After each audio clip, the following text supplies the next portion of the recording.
सो नमस्कार सगळ्यांना. नेमकं काय या यूट्यूब चॅनलच्या तिसऱ्या पॉडकास्टमध्ये आपण सर्वांचं स्वागत आहे. पीपल विथ इंटरडिसिप्लिनरी लाईफस्टाईल आणि सायकोलॉजी यांचं मिश्रण असणाऱ्या अशा व्यक्तींसोबत आपण चर्चा करत असतो या सिरीजमध्ये. या सिरीजचा आपला हा आहे दुसरा व्हिडिओ. आज आपल्यासोबत आहे पूर्वा. पूर्वा सध्या MA इन जेंडर स्टडीज पुणे विद्यापीठातून करत आहे. याआधी तिने BA LLB ILS law college Pune इथून केलेलं आहे. ती भरतनाट्यम, कथ्थक, ओडिसी आणि मोहिनीअट्टम या वेगवेगळ्या परफॉर्मिंग आर्ट्सला कास्ट आणि जेंडर या दोन वेगवेगळ्या पर्स्पेक्टिव्हनी अभ्यास करत असते सध्या. सो एवढ्या फॉर्मल इंट्रोडक्शननंतर आपण वळूया पूर्वाकडे थोडा इन्फॉर्मल गप्पांसाठी, चर्चांसाठी. So welcome you again Purva. Thank you. So तू आधी BA LLB केलंस लॉ, देन आता सध्या जेंडर स्टडीज करत आहे पुणे युनिव्हर्सिटीतून. तर like why did you switch from law to gender studies? Like जिथं तू आधी बॅचलर्स केलंस, लॉ केलंस, ते एक फेमस इंस्टिट्यूट आहे. Then how and why? तो हिंदी में बात कर सकते हाँ हैं? बिल्कुल बिल्कुल. तो सीन ऐसे हुआ कि पहले तो आई डिसाइडेड कि मुझे लॉ करना है. Okay. Also because I was conflicted कि मेरे को BA करना है या लॉ करना ही है एक्चुअली, क्योंकि मैंने एक इंटीग्रेटेड डिग्री की है. तो फिर उसके बाद मुझे नागपुर छोड़ के आना था क्योंकि पेरेंट्स से दूर आना था खुद की डेवलपमेंट के लिए. तो बिल्कुल. फिर I decided let's do law.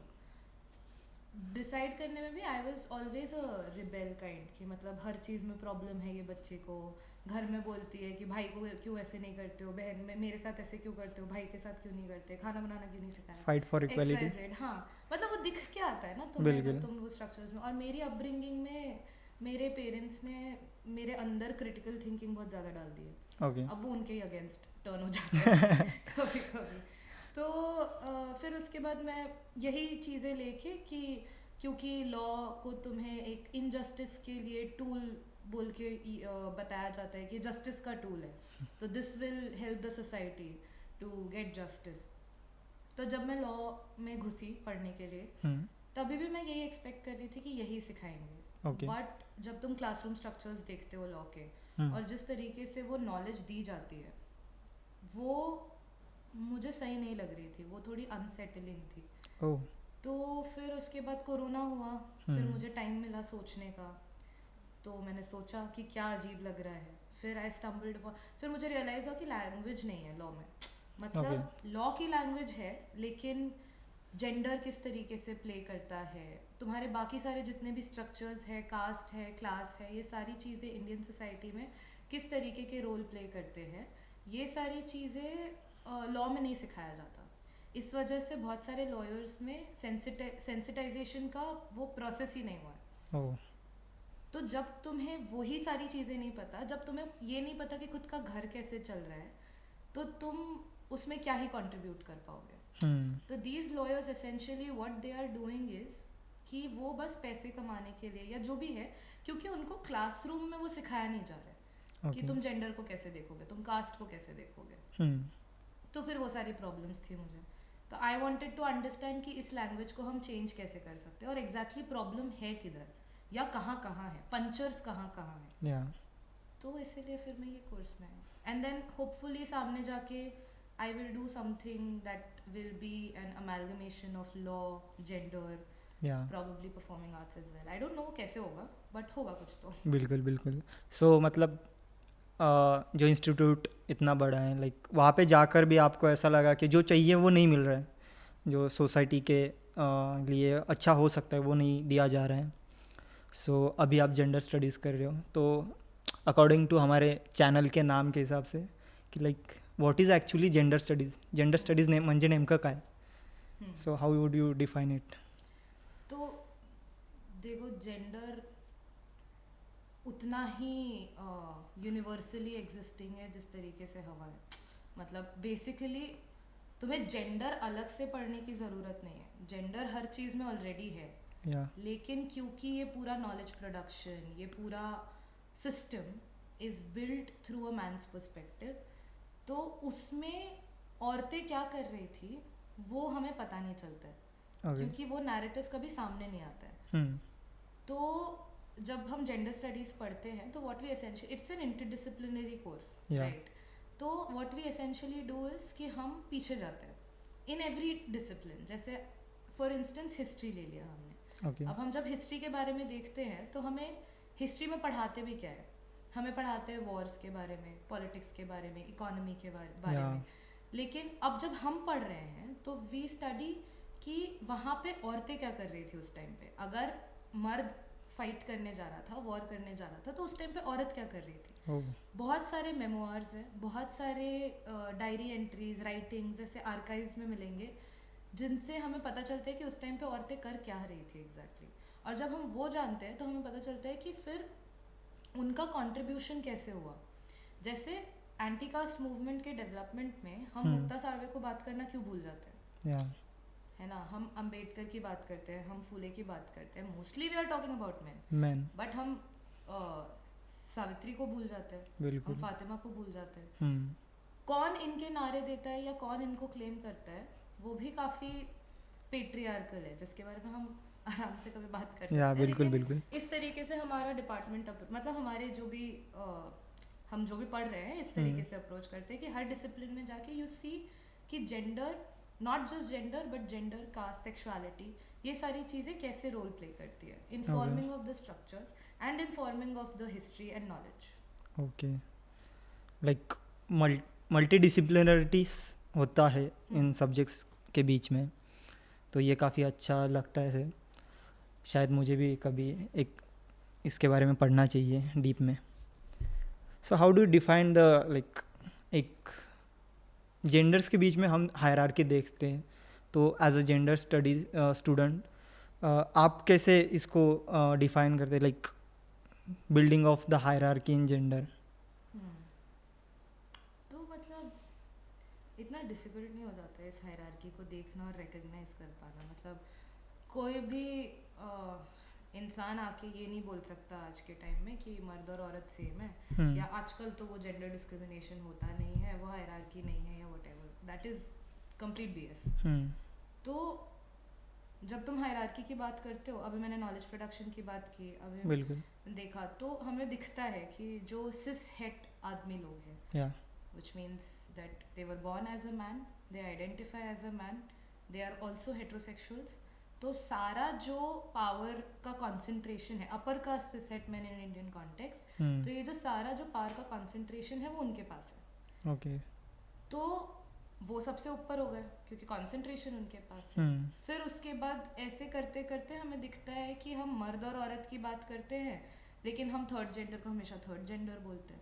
तो जब द टर्म इन इटसेल्फ कि तुम किसी को थर्ड जेंडर बुला रहे हो, मतलब फर्स्ट और सेकंड कोई तो है ना? कोई तो है. बिल्कुल. तो वो फर्स्ट कौन है? वो आदमी है. और सेकंड कौन है? वो औरत है. या और बाकियों को तो तुमने फिर काउंट ही नहीं किया.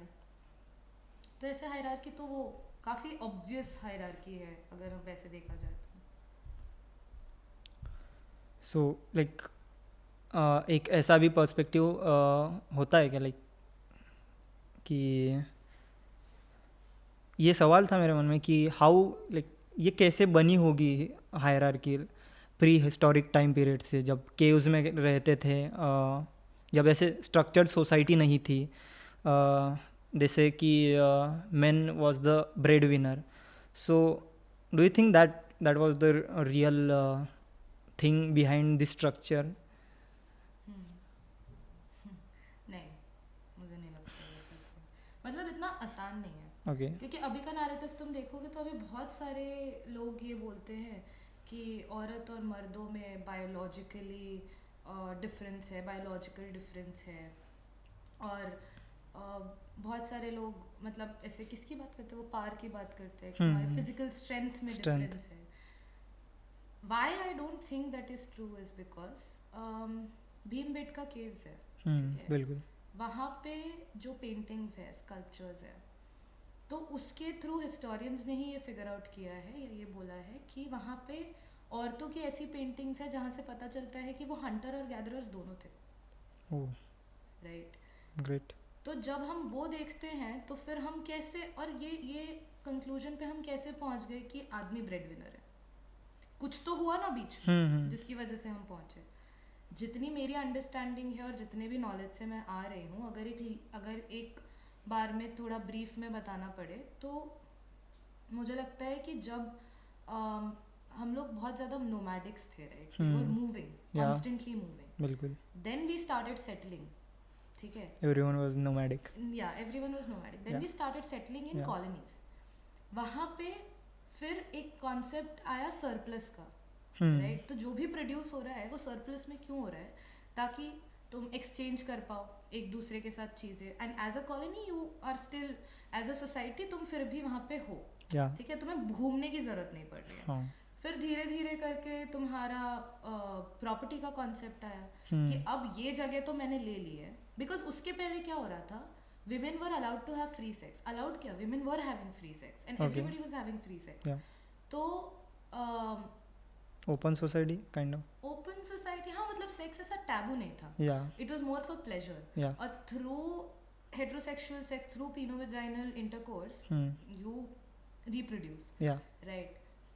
तो उसके बाद फिर ये होने लगा कि अब अगर सॉरी मैं वापस वो लाइन पे जाती हूँ कि जो औरतें हैं दे यूज टू डिसाइड कि उनका पार्टनर कौन रहेगा, या उनको किसके साथ उनका जो भी बच्चा है वो रेज करना है. Okay. ठीक है, तो मैट्रियार्की वाला पार्ट. हाँ, मतलब मेट्रियार्की ही थी Okay. इन अ वे. और तो वो डिसाइड करेंगे कि उनके घर में कौन सा आदमी रहेगा, कौन सा नहीं रहेगा. Yeah. तो एजेंसी मेरे पास है. हम्म. अब धीरे धीरे ये होने लगा कि आदमी लोग बोलने लगे कि यार हम लेके आ रहे हैं घर में, हमें पता होना चाहिए कि हमारा बच्चा कौन है. और जब मुझे पता होना चाहिए एज अ मैन, अगर तुझे पता होना चाहिए कि तेरा बच्चा कौन है, तो तेरा पहला रिएक्शन या तेरा पहला स्टेप क्या होगा कि तू उस औरत की सेक्सुअलिटी कंट्रोल करेगा. Yeah. क्यों? क्योंकि only when you ensure that you are the only man who is having sex with her, तभी ये एंश्योर्ड रहेगा कि वो जो भी बच्चे पैदा करेंगे वो तेरे ही रहेंगे, Yeah. राइट.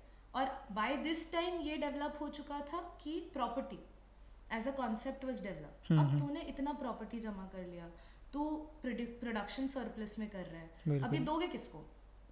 हाँ. तो दोगे उसी को जो आगे जाके तुम्हारे बच्चे होंगे, लेकिन तुम किसी और आदमी के बच्चे को नहीं देना चाहते ना ये नहीं. चीज. तो फिर तुमने औरत को कंट्रोल कर लिया, उसकी सेक्सुअलिटी कंट्रोल कर ली. तो मुझे बहुत स्ट्रांगली ये भी लगता है कि ये सारा स्ट्रक्चर और सारा सिस्टम ऑफ ऑपरेशन जो है, it is built on controlling the sexuality of women. Okay. The moment औरत ने नहीं माना वो चीज, हम्म. या the moment I decide that I don't want to say get married or have children, then I am of no use to any man in this world. So you are a rebel. Rebel? ना in the societal language. Rebel तो हाँ, मतलब no use in the sense कि as So they will say you are a bajjalan or something औरत kind of. वो तो अभी से वो तो Yeah. बहुत पहले से बोलते हैं यार. वो तो लॉ कॉलेज में भी सुना, वो तो स्कूल में भी सुना, हर जगह सुना. Yeah. So what was my next question was, what do you like, आपने बोला कि मैरिज आपको आप एक्सेप्ट नहीं करते mostly. So do you think is marriage actual marriage in Indian society, like it gives the right of equal partnership? आपकी हंसी से कुछ अलग लग रहा है. यार मतलब जो मैंने बोला, मैरिज कभी इक्वालिटी पे बेस्ड था ही नहीं. मैरिज में हमेशा जब तुम शादी कर रहे होते हो, तुम हिंदू पद्धति से ले लो, Okay. जब तुम शादी कर रहे होते हो हम्म. तब तुम्हें वो ब्राह्मण प्रीस्ट आके बताता है हम्म. कि औरत के क्या रोल्स होने चाहिए, मर्द के क्या रोल्स होने चाहिए. Yes. वो तब से डिफाइंड है. The day you get married it is defined कि क्या कौन करने वाला है. Yeah. ठीक है.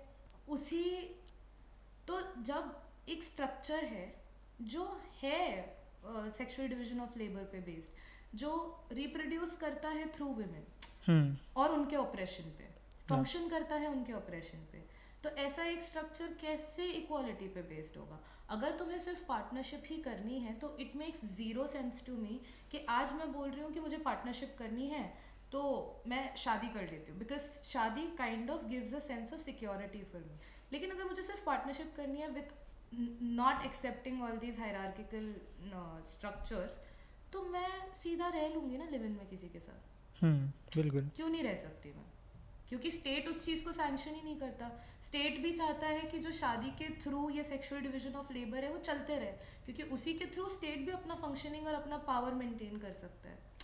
तो ये शादी को, ये जो इतना रोमांटिसाइज्ड आइडिया है कि इवेंचुअली तो मुझे शादी ही करनी है, ये औरतों के दिमाग में स्पेशली बचपन से भरा जाता है। हमें जो ट्रेनिंग दी जाती है वो ये डिवीजन ऑफ लेबर पे दी जाती है कि तुम्हें खाना बनाना आना चाहिए, तुम्हें केयर करना आना चाहिए, क्योंकि तुम केयर गिवर होने वाले हो, तो तुम्हें केयर करना आना चाहिए, तुम्हारे अंदर वो ममता होनी चाहिए, तुम्हें बच्चे तो आगे पैदा करने ही है। वो अज्यूम्ड है। किसी ने मुझे ये नहीं बताया कि मेरे बॉडी पे मेरा हक है, तो आगे चल के अगर मैंने डिसाइड किया कि मैं नहीं बच्चे करना चाहती तो मैं नहीं करूँगी। तो ये शादी को इतना रोमांटिसाइज करके इक्वल पार्टनरशिप वगैरह मैं नहीं देखती। ओके, सो आपने बोला अभी कि स्टेट कुछ तो एक डिफाइन करता है आपके मैरिज और something like, so the India में लाइक अगर लॉ को देखा जाए तो एक जेंडर्ड लैंग्वेज ऑफ लॉ दिखती है, तो वो कैसे आप सोचते हो उस पर? मैं जब हम लोग भी बात कर रहे थे इसके पहले आई थिंक या वही जेंडर्ड लैंग्वेज ऑफ लॉ के बारे में, अभी बोलते बोलते में मुझे रियलाइज हुआ कि तुम देखो ना, मैरिटल रेप को रिकग्निशन है क्या? नहीं नहीं है, है उस पर ना। नहीं है। और ये तो स्टेट की बात हो गई, लेकिन मर्द और औरत भी उनको किस तरीके से देखते हैं। इट इज़ लाइक कि अगर मैरिज के अंदर है तो वो तो कॉन्ट्रैक्ट है, वो तो सेक्सुअल कॉन्ट्रैक्ट भी है। तो Yeah. तो जेंडर्ड इस सेंस में भी है कि कुछ चीज़ें स्टेट अज्यूम करके चलता है कि ये तो रोल ही है। जैसे शादी में सेक्स प्रोवाइड करना, ये तो रोल ही है औरत का, तो इसके लिए क्या प्रोटेक्शन चाहिए, राइट? दूसरा मुझे ये लगता है कि since there is no sensitization around gender, sexuality, caste और व्हाटएवर इन लॉ, तो उसकी वजह से कैसे जेंडर हो जाता है कि मुझे बोला जा रहा है मेरी सेक्सुअलिटी को रिस्पेक्ट कब की जाएगी, जब मैं एक आदमी के साथ एसोसिएटेड होंगी, इन अ वे, इन दैट सेंस कि किस बारे में बात होती है, बच्चे पैदा करने का हक मेरा है, इस बारे में अभी का कंटेम्प्रेरी डिस्कोर्स के बारे में बात कर रही हूँ। तो मेरी बॉडी की एजेंसी के बारे में तब बात की जाएगी जब मेरा वैल्यू किसी आदमी से एसोसिएटेड होगा, ठीक है? जैसे अबॉर्शन राइट्स हो गया, जैसे for that matter sexual harassment हो गया, ठीक है? तो कैसे होता है कि अभी जो भी डिस्कोर्स है अराउंड वुमेन, उनके बॉडी के अराउंड, ठीक है, वो तुम्हें परफेक्ट विक्टिम जैसे देखते हैं, तभी लॉ तुम्हारी हेल्प करेगा। हाउ? तुम निर्भया का देखो केस, ठीक है, तुम खैर लांजी का देखो, तो ये सारे जब तुम देखते हो तो तुम्हें परफेक्ट विक्टिम्स दिख के आते हैं कि इनके साथ कुछ बहुत ही बुरा हुआ है और इसीलिए इनको जस्टिस की जरूरत है। Yes, right. जब तक कि अगर मैं आज एक डेट पे जा रही हूँ और उधर मेरे साथ कंसेंट वायलेशन का केस हुआ है, तो कोई कोर्ट नहीं रिकॉग्नाइज करने वाला इस चीज़ को, बिल्कुल नहीं, कि कोर्ट लॉ रिकॉग्नाइज ही नहीं करने वाला।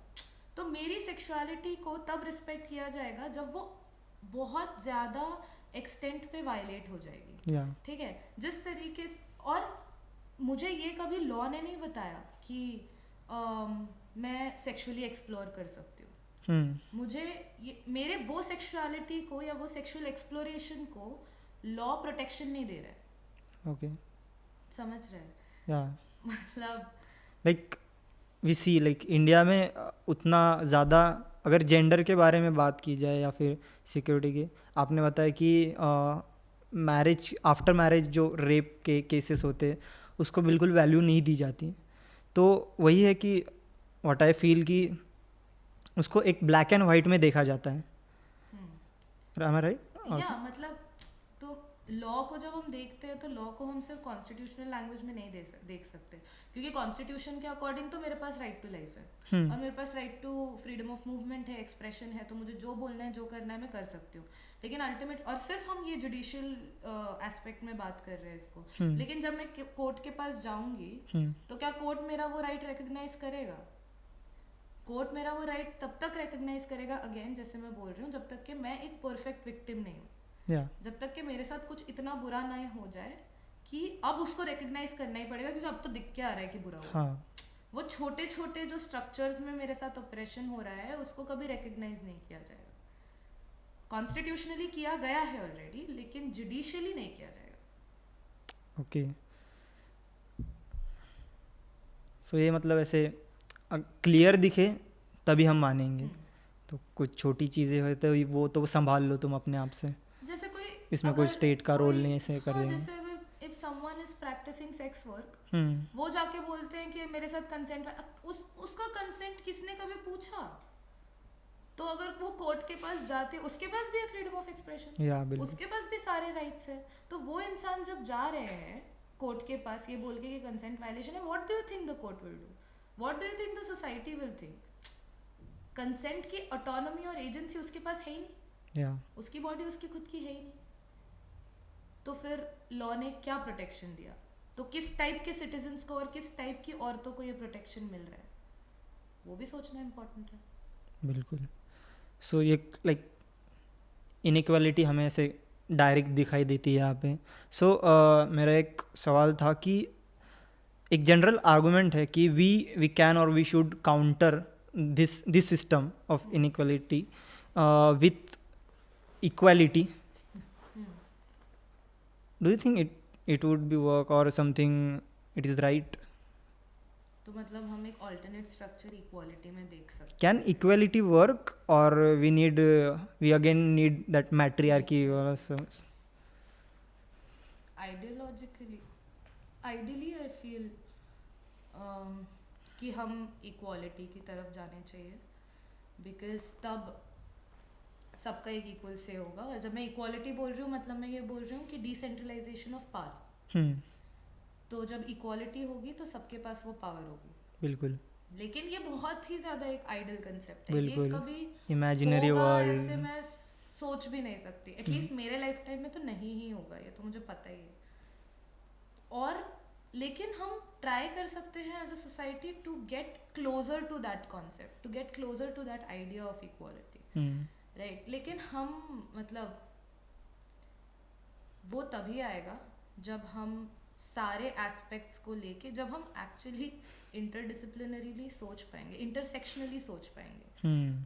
तो आज हमने बहुत ज़्यादा औरत और मर्दों की बात की, यहाँ पे हमने एक बाइनरी में बात की। हाँ बिल्कुल राइट।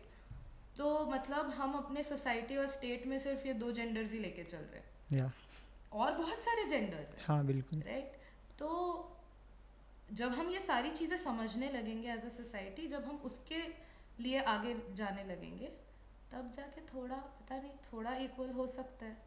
लेकिन उसके लिए रिकग्निशन सबसे ज़्यादा इम्पॉर्टेंट है। I feel like recognise the problem and understand where the problem is stemming from.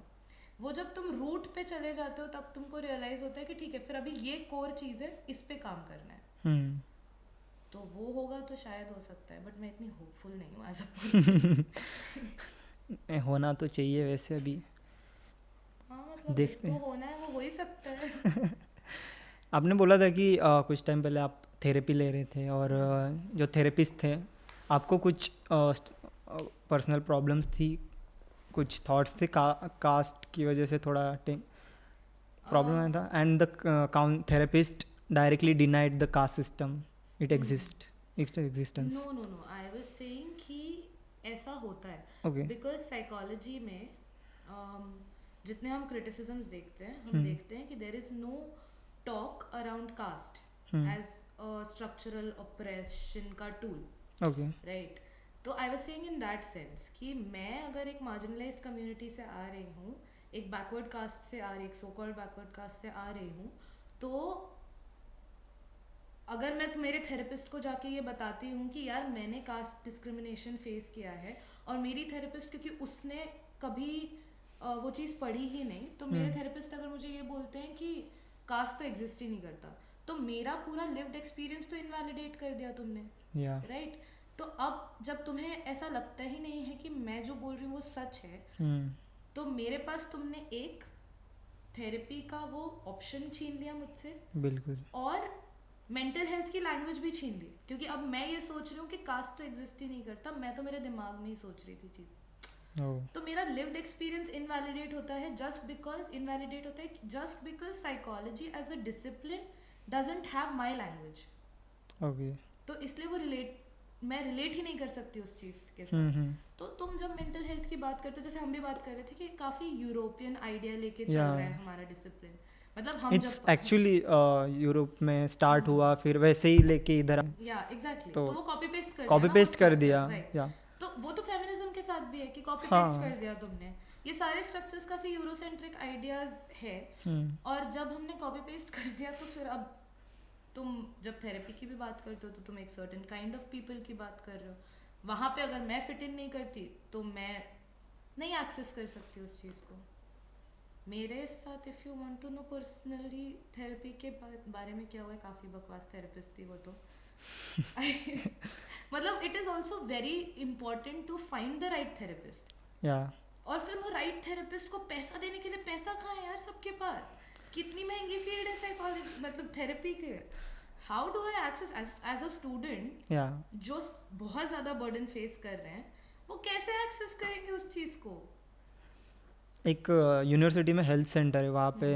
Is it like वहाँ पे होता है, काउंसलर आते हैं वहाँ पे अपने? आई थिंक आते हैं but I am not sure कि वो कैसे होते हैं. I am not sure, really not sure. Okay. एक तो वो क्लास स्ट्रक्चर्स बोल रहा हूँ. हाँ, क्लास में जो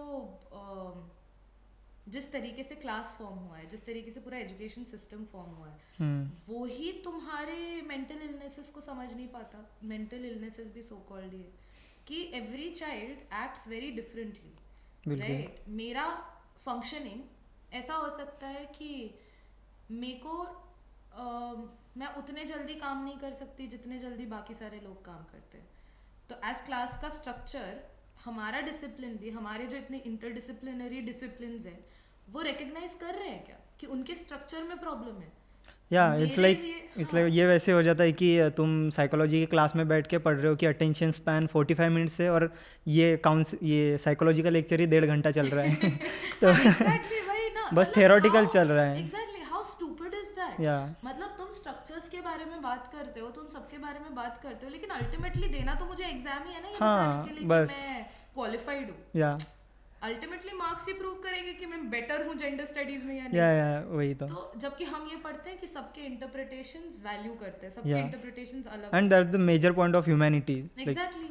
लेकिन उस पे भी मेरे को A+O नहीं मिलेगा तो मेरे को मेरा वर्थ ही फील नहीं होगा. बिल्कुल बिल्कुल. तो कहीं ना कहीं ये स्ट्रक्चर्स ने और ये क्लासेस ने भी रिकग्नाइज करना चाहिए, हमारे डिसिप्लिन्स ने रिकग्नाइज करना चाहिए कि they need to reform their structures, if not completely change their structures. अगर वो नहीं हो पा रहा है उनसे, क्योंकि आई कैन अंडरस्टैंड कि लिमिटेशंस है क्योंकि लार्जर स्ट्रक्चर थोड़ा ज़्यादा ही डोमिनेंट है, लेकिन खुद के स्ट्रक्चरल पैटर्न में चेंजेस करने बहुत इंपॉर्टेंट है. नहीं तो फिर भूल जाओ कि एजुकेशन नहीं मिलेगी तुम्हारा कहाँ से इक्वालिटी आएगा यार. या तो कंक्लूड करते इसको हमारे आज के पॉडकास्ट को. आज हमने काफ़ी डाइवर्स चीज़ों पे बात की, gender, education, psychology and interdisciplinary life of Purva. तो काफ़ी अच्छा लगा आपसे बात करके एंड थैंक यू आपने ये पॉडकास्ट ज्वाइन किया आज. And thank you to all our audience ज्यांनी आजचा हा व्हिडिओ बघितला. तर इथं थांबतो आहे आपण. नक्कीच पुढचे व्हिडिओ याच्याहूनही मजेदार असणार आहेत. तर जोडून राहा, बघत राहा नेमकं काय. धन्यवाद.